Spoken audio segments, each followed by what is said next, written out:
Hi, welcome to Edubles learning. KTET exam അതുപോലെ തന്നെ LP UP ഈ എക്സാമുകൾക്കൊക്കെ സൈക്കോളജി വളരെ പ്രധാനപ്പെട്ട ഒരു ഏരിയയാണ്. നമ്മുടെ ചാനലിലൂടെ ഒരുപാട് സൈക്കോളജിയുമായി ബന്ധപ്പെട്ട വീഡിയോസ് നിങ്ങൾക്ക് നമ്മൾ പ്രൊവൈഡ് ചെയ്യുന്നു. തീർച്ചയായും ഈ ചാനൽ കാണുന്നവർ ഇനിയും ഇതുപോലെയുള്ള നല്ല നല്ല വീഡിയോസിന് വേണ്ടിയിട്ട് ചാനലൊന്ന് സബ്സ്ക്രൈബ് ചെയ്യുക. തീർച്ചയായും ഇനി എക്സാം അടുത്തുകൊണ്ടിരിക്കുകയാണ്.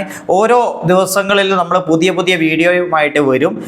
നിങ്ങൾ മനസ്സിലാക്കേണ്ടത് പ്രീവിയസ് ഇയർ ക്വസ്റ്റ്യൻസ് എന്ന് പറഞ്ഞാൽ സൈക്കോളജിയിൽ വളരെ ഇമ്പോർട്ടൻ്റ് ആണ്. കാരണം നിങ്ങൾ ഓരോ ടോപ്പിക്ക് പഠിക്കുകയും PYQs ചെയ്യുകയും ചെയ്യുമ്പോൾ മാത്രമേ നിങ്ങളുടെ മനസ്സിൽ അത് ഉറപ്പിച്ച് നിങ്ങൾക്ക് എന്ത് ചെയ്യാൻ പറ്റൂ, പഠിക്കാൻ പറ്റും. കാരണം നമ്മൾ സൈക്കോളജി പെട്ടെന്ന് മറന്നു പോകാൻ സാധ്യതയുള്ള ഒരു ടോപ്പിക്കാണ്. അതുകൊണ്ടാണ് പലരും സൈക്കോളജി ടഫാണ് എന്ന് പറയുന്നത്. പക്ഷേ എല്ലാ ദിവസവും നമ്മൾ ഈ PYQs ചെയ്യുക, അതിന് ആൻസേഴ്സ് ഒന്ന് അനലൈസ് ചെയ്യുക, ഓപ്ഷൻസുകളൊക്കെ ഒന്ന് നോക്കുക. അങ്ങനെ ചെയ്താൽ നിങ്ങളൊരു 10 വീഡിയോസ് കണ്ടാൽ, ഞാൻ നിങ്ങൾക്ക് ഉറപ്പ് തരുന്നു, ഒരു 10 വീഡിയോസ് അങ്ങനെ തുടർച്ചയായി കണ്ടാൽ നിങ്ങൾ എക്സാമിന് ഒരു പാറ്റേൺ കൃത്യമായിട്ട് മനസ്സിലാക്കും. നിങ്ങളൊന്ന് ചെയ്തു നോക്കൂ. ഇന്ന് മുതൽ ഒരു 10 വീഡിയോസ് തുടർച്ചയായി കാണാൻ ശ്രമിക്കുക. എന്നിട്ട് ഈ 10ാമത്തെ വീഡിയോസിൽ നിങ്ങൾക്ക് ആ ഒരു മാറ്റം, ഏതൊക്കെ ടോപ്പിക്കുകളാണ് കൃത്യമായിട്ട് ആവർത്തിച്ച് വരുന്നത്, എങ്ങനെയാണ് ചോദ്യങ്ങൾ വരുന്നത്. ഒരു വർഷത്തെ അതേ ചോദ്യം ഒരിക്കലും അടുത്ത പ്രാവശ്യം വരാറില്ല. പക്ഷേ അതിനോട് 90% സാമ്യതയുള്ള ചോദ്യങ്ങളാണ് വരുന്നത്. ഓക്കെ, ചോദ്യം അതുപോലെ വന്നിട്ടില്ലെങ്കിലും അതിനോട് 90% സാമ്യതയുള്ളത്. ഇതാണ് സൈക്കോളജിയുടെ ഒരു ടെക്നിക്ക്. ഓക്കെ, അപ്പോൾ നമുക്ക് എന്ത് ചെയ്യാം, ഞാനൊരു നേരത്തെ നടന്ന എക്സാമിൽ ഒരു ചോദ്യമാണ്. വളരെ ഇമ്പോർട്ടൻ്റ് ആയിട്ടുള്ള ഒരുപാട് ചോദ്യങ്ങൾ ഇതിൽ വന്നിട്ടുണ്ട്. ഫസ്റ്റത്തെ ചോദ്യം നോക്കൂ. സ്വന്തം ശക്തി ദൗർബല്യങ്ങൾ തിരിച്ചറിഞ്ഞു പ്രവർത്തിക്കാനും കഴിവിൻ്റെ പരമാവധിയിലേക്ക് ഉയരാനും സ്വത്വ സാക്ഷാത്കാരത്തിലെത്തുന്നതിനുള്ള കഴിവിനെ ബഹുമുഖ ബുദ്ധിയുമായി ബന്ധപ്പെട്ട് പറയാവുന്നത്. അപ്പോൾ മലയാളം മനസ്സിലായില്ല, ഇംഗ്ലീഷ് ഒന്ന് വായിച്ചു നോക്കുക കേട്ടോ. അല്ലേ, initiate actions by identifying one's strength and weakness and to utilize the maximum potential to attain self-actualization can be termed in relation to multiple intelligences. അതായത് മൾട്ടിപ്പിൾ ഇൻ്റലിജൻസുമായി ബന്ധപ്പെട്ട് ഒരുപാട് ബുദ്ധികൾ, 8ഓളം ബുദ്ധികൾ നമ്മൾ പഠിക്കുന്നുണ്ട്. അപ്പോൾ അതിൽ നിന്ന് ഒരാൾ തൻ്റെ ശക്തി ദൗർബല്യങ്ങൾ തിരിച്ചറിയാൻ പറ്റുക. ഓക്കെ, അതിനെ നമ്മുടെ ആ കഴിവിനെ പരമാവധിയിലേക്ക് ഉയർത്താനും അതുപോലെ സെൽഫ് എസ്റ്റീം അല്ലേ, സ്വത്വ സാക്ഷാത്കാരത്തിലെത്താനുള്ള ഒരു കഴിവിനെ നമ്മൾ എന്ത് പറയുന്നു, visual and spatial intelligence. Visual, അതുപോലെ naturalistic intelligence, intrapersonal intelligence, interpersonal intelligence. അപ്പോൾ ഈ 4 ബുദ്ധികൾ നമ്മൾ കൃത്യമായിട്ട് മനസ്സിലാക്കുക. എന്നിട്ട് തൻ്റെ കഴിവിനെ പരമാവധിയിലേക്ക് എത്തിക്കാൻ ഒരാൾ ശ്രമിക്കുന്നത് ഏതായിരിക്കും എന്ന് നോക്കാം. നിങ്ങൾ ആദ്യമായിട്ട് നോക്കേണ്ടത്, ഇപ്പോൾ ദൃശ്യസ്ഥലപര ബുദ്ധി എന്ന് പറഞ്ഞാൽ വിഷ്വൽ ആൻഡ് സ്പേഷ്യൽ ഇൻ്റലിജൻസ്. ഉദാഹരണത്തിന് ഒരു ചിത്രം കണ്ടോ അല്ലെങ്കിൽ ഒരു ചാർട്ടോ ഒരു ഗ്രാഫോ മനസ്സിലാക്കി കാര്യങ്ങൾ ഗ്രഹിക്കാനുള്ള കഴിവ് കൂടുതൽ ഉണ്ടാവുന്നത് ഇത്തരം ആളുകൾക്കാണ്. വിഷ്വൽ ആൻഡ് സ്പാഷ്യൽ, ദൃശ്യസ്ഥലപരമായ ബുദ്ധി, ആർക്കിടെക്ചേഴ്സ് ഒക്കെ ആവുന്ന ഇത്തരം ആളുകളാണ്. എന്നാൽ നാച്ചുറലിസ്റ്റിക് ഇൻ്റലിജൻസ് എന്ന് പറഞ്ഞാൽ പ്രകൃതിപരമായ ബുദ്ധി. അപ്പോൾ കൃഷി ഇങ്ങനെയുള്ള കാര്യങ്ങളോടൊക്കെ കൂടുതൽ താല്പര്യം കാണിക്കുന്നത് ഈ നാച്ചുറലിസ്റ്റിക് ഇൻ്റലിജൻസ് ഉള്ള ആളുകളാണ്. അപ്പോൾ ഈ പറഞ്ഞ ക്വസ്റ്റ്യൻ്റെ ഭാഗമായിട്ട് അതൊന്നും വരുന്നില്ല. അടുത്ത് നോക്കൂ, ഇൻട്രാപേഴ്സണൽ ഇൻ്റലിജൻസ്, ആന്തരിക വൈയക്തിക ബുദ്ധി. അതായത് സ്വന്തം ശക്തിയെക്കുറിച്ചും ദൗർബല്യങ്ങളെ കുറിച്ചൊക്കെ മനസ്സിലാക്കുക, വീക്ക്നെസ്, അതുപോലെ തന്നെ തൻ്റെ കാര്യങ്ങളെക്കുറിച്ച് ചിന്തിക്കാനുള്ള കഴിവ്. ഉദാഹരണത്തിന് പലപ്പോഴും ഈ സൈക്കോളജിസ്റ്റ്, അതുപോലെ സന്യാസിമാർ, ഇങ്ങനെയുള്ള ആളുകൾക്കൊക്കെ ഇത്തരം ബുദ്ധിയാണ് കൂടുതൽ. അടുത്തത് ഇൻ്റർപേഴ്സണൽ ഇൻ്റലിജൻസ് എന്ന് പറഞ്ഞാൽ വ്യക്തിയാന്തര ബുദ്ധി, മറ്റുള്ളവരുമായി ഇടപഴകുന്നതിൽ ആളുകളെ സഹായിക്കുന്ന ബുദ്ധി. അപ്പോൾ ഇവിടെ ആൻസറായി വരുന്നത് ഇൻട്രാപേഴ്സണൽ ഇൻ്റലിജൻസ് ആണ്. അത് ആന്തരിക വൈയക്തിക ബുദ്ധി. ക്ലിയർ ആയിട്ടില്ലേ? ഇതാണ് നമ്മൾ മൾട്ടിപ്പിൾ ഇൻ്റലിജൻസ് കുറിച്ച് പഠിക്കണം. അത് ഞാൻ പറഞ്ഞത് വളരെ ഇമ്പോർട്ടൻ്റ് ആയിട്ടുള്ള ഒരു ക്വസ്റ്റ്യൻ ആണ്. കാരണം എത്ര മൾട്ടിപ്പിൾ ഇൻ്റലിജൻസ്, എത്ര തരം ബുദ്ധികളെ കുറിച്ച് പറയുന്നുണ്ട്, അതിൽ 8ഓളം ഇൻ്റലിജൻസിനെ കുറിച്ച് പറയുന്നുണ്ട് അല്ലേ. ഇതാണ് നമ്മൾ ഈ പ്രധാനമായിട്ട് പഠിക്കേണ്ടത്. മറ്റുള്ള ഇൻ്റലിജൻസ് കൂടി കൃത്യമായിട്ട് മനസ്സിലാക്കുക. ഇതൊരു പ്രാക്ടിക്കൽ ലെവലിലാണ് ചോദിക്കാറ്. നിങ്ങൾ ഈ ക്വസ്റ്റ്യൻ കണ്ടില്ലേ, ഈ രീതിയിലാണ്. അപ്പോൾ ഓരോന്നിൻ്റെയും കൺസെപ്റ്റ് മനസ്സിലാക്കണം. കോഡ് പഠിക്കുന്നതിനപ്പുറം കൺസെപ്റ്റ് മനസ്സിലാക്കുക. പലരും കോഡ് പഠിക്കുക, ചില കാര്യത്തിന് അത് ഉപകാരപ്പെടും. പക്ഷേ പലപ്പോഴും കേട്ടറ്റ് എക്സാം ടഫ് ആവുന്നത് ഈ കൺസെപ്റ്റ് അറിയാത്തത് കൊണ്ടാണ്. അടുത്ത ക്വസ്റ്റ്യൻ നോക്കൂ.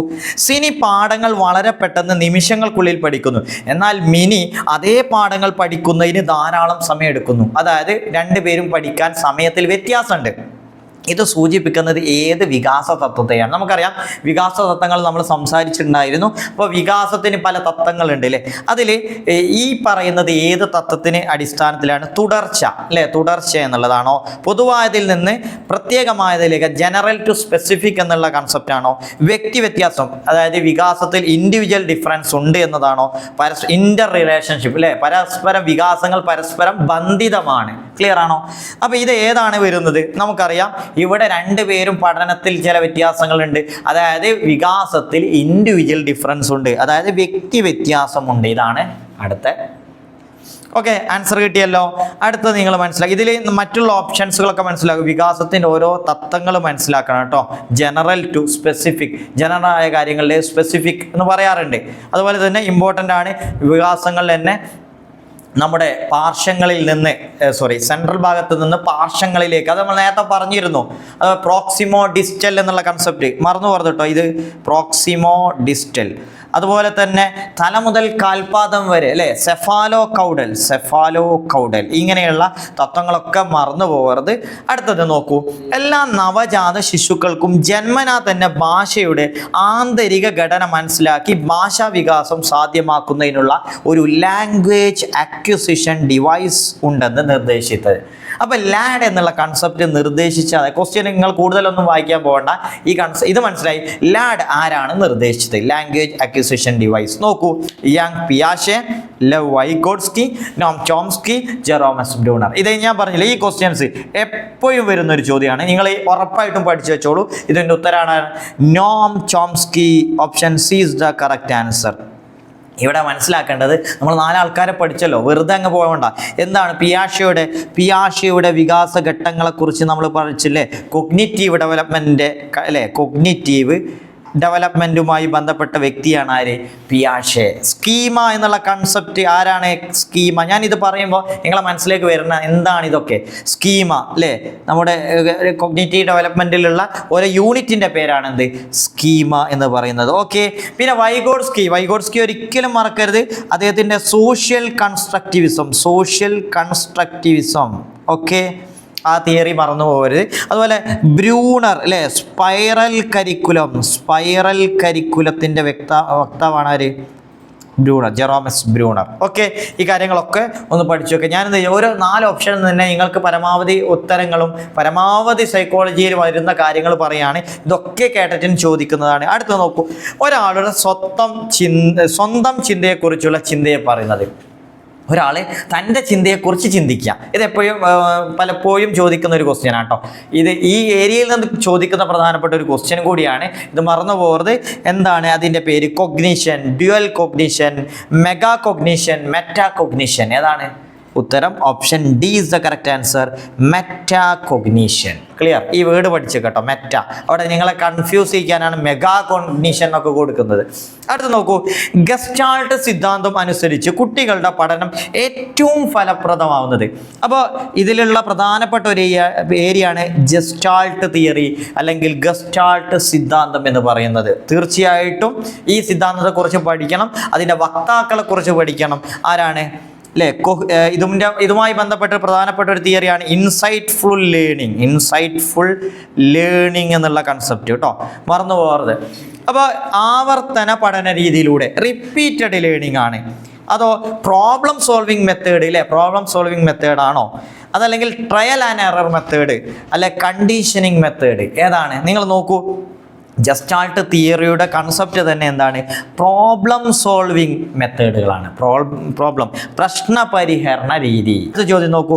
ബുദ്ധിമാനവുമായി അതായത് ഐക്യുമായി താരതമ്യം ചെയ്യുമ്പോൾ വൈകാരിക മാനത്തിനാണ്, അതായത് ഇക്യുവിനാണ് ജീവിത വിജയം നിർണ്ണയിക്കുന്നതിൽ പ്രധാന പങ്കെന്ന് സൂചിപ്പിച്ചത്. അതായത് IQ, EQ എന്നുള്ള 2 കൺസെപ്റ്റുകളുണ്ട്. ഇതിനെ കമ്പയർ ചെയ്യുമ്പോൾ ഈ EQവിനാണ് കൂടുതൽ പ്രാധാന്യം എന്നുള്ള ഒരു ഇമ്പോർട്ടൻസ് ഇല്ലേ? ജീവിത വിജയത്തിന് പ്രധാനപ്പെട്ട ഒരു കാര്യം അത് EQ ആണ് എന്നുള്ളൊരു സിദ്ധാന്തം വന്നിട്ടുണ്ട്.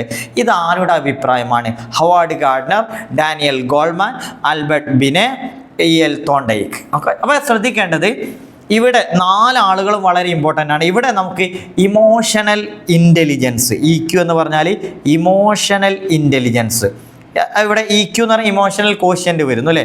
ഇമോഷണൽ 2 തരം ഇൻ്റലിജൻസ് ഉണ്ട്. നമ്മുടെ ഇൻ്റലിജൻസ് അല്ലേ, ഇൻ്റലിജൻസ് പറഞ്ഞില്ലേ, അതിൻ്റെ IQ വരുന്നത് ഇൻ്റലിജൻസ് കോഷ്യൻ്റ് എന്ന് പറയും.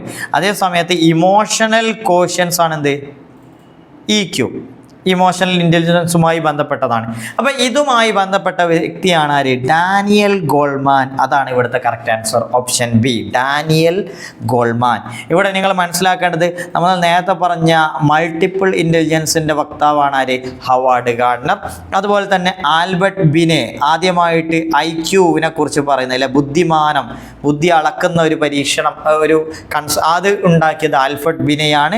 അതുപോലെ തന്നെ തോണ്ടൈക്ക്, ഇത് ബുദ്ധിയുമായി ബന്ധപ്പെട്ട് പറയുന്നില്ല, പക്ഷെ പ്രധാനപ്പെട്ട ആളുകളാണ് ഇവരൊക്കെ, Howard Gardner, Daniel Goleman, Albert Binet. Okay, തോണ്ടൈക്കിൻ്റെ സിദ്ധാന്തങ്ങളൊക്കെ അല്ലേ നമ്മൾ പൂച്ചയിൽ പരീക്ഷണം നടത്തിയ ആളാണ് ആര്, തോണ്ടൈ. ക്ലിയർ? ഓക്കെ, പൂച്ചയുമായി പരീക്ഷണം. ഇനി അടുത്ത് നോക്കൂ, 7ാമത്തെ, ജ്യോതിഷിന് ഗണിത പരീക്ഷയിലെ കൂടുതൽ ചോദ്യങ്ങൾക്കും ഉത്തരം എഴുതാൻ കഴിഞ്ഞില്ല.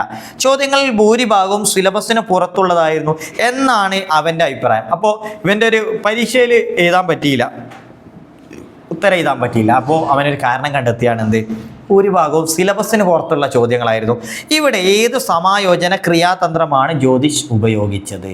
ഇതാണ് ഇവിടുത്തെ ഒരു ചോദ്യം. ഇപ്പോൾ മനസ്സിലാക്കേണ്ടത് എന്തുമായി ബന്ധപ്പെട്ടതാണിത്, ഇത് ഡിഫൻസ് മെക്കാനിസം. ഇവിടെ ചോദ്യം ഒന്ന് നോക്കി നോക്കൂ. Jyothish was unable to answer most of the questions in maths examination. He was of the opinion that the questions most of them were out of syllabus. Which defence mechanism? അപ്പോൾ നിങ്ങൾ പഠിച്ചു വെക്കേണ്ടത് എന്താണ്, അനുപൂരണം, കോമ്പൻസേഷൻ, അതുപോലെ തന്നെ ദമനം, റിപ്രഷൻ, റാഷണലൈസേഷൻ, യുക്തീകരണം, ഉദാത്തീകരണം, സബ്ലിമേഷൻ. ഇതിൽ ഏതാണ് വരുന്നത്? ഇവിടെ മനസ്സിലാക്കുക, നമുക്ക് ഒരു എന്തെങ്കിലും ഒരു അതിൻ്റെ കുറ്റം മറ്റൊന്നിൻ്റെ മേൽ പഴിചാരിക. ഉദാഹരണത്തിന് കൈയക്ഷരം മോശമായതിന് പേനയെ കുറ്റം പറയുന്നു. ഇങ്ങനെയുള്ള ഒരു ഡിഫൻസ് മെക്കാനിസത്തിൻ്റെ പേരാണ് എന്ത്, യുക്തീകരണം, റാഷണലൈസേഷൻ. ഇതിൽ 2 കൺസെപ്റ്റ് ഉണ്ട് കേട്ടോ. ഒന്ന് മധുര നാരങ്ങ എന്നുള്ളൊരു കൺസെപ്റ്റ് ഉണ്ട്. അതുപോലെ പുളിക്കുന്ന മുന്തിരി അല്ലേ, പുളിക്കുന്ന മുന്തിരി, ഇങ്ങനെ 2 തരമുണ്ട്. ഓക്കെ, നമ്മൾ പറയില്ലേ കിട്ടാത്തത് പുളിക്കും എന്ന് പറയുന്നില്ലേ. അപ്പോൾ നമുക്കത് കിട്ടിയില്ലെങ്കിൽ അത് പുളിക്കുന്നതാണ്, അതൊരു ഡിഫൻസ് മെക്കാനിസം ആണ്. ഓക്കെ, മധുര നാരങ്ങ എന്നുള്ള കൺസെപ്റ്റ്, ഇതൊക്കെ അതിലാണ് വരുന്നത്. പിന്നെ ഞാൻ പറയുന്നത് കോമ്പൻസേഷൻ, അനുപൂരണം എന്ന് പറഞ്ഞാൽ ഉദാഹരണത്തിന് പഠിക്കാൻ മോശമായൊരു കുട്ടി തൻ്റെ ഫുട്ബോളിലുള്ള കഴിവ് തെളിയിക്കുന്നു. ഫുട്ബോളിൽ സ്കൂളിലെ ടോപ്പ് പ്ലെയർ ആയിരിക്കും. ഇവിടെ പഠനത്തിൽ പിന്നോക്കമാണെങ്കിലും അത് മറ്റൊരു മേഖലയിലേക്ക് അവൻ എന്ത് ചെയ്യുന്നു, കോമ്പൻസേറ്റ് ചെയ്യുന്നു. അതിനാണ് അനുപൂരണം എന്ന് പറയാം.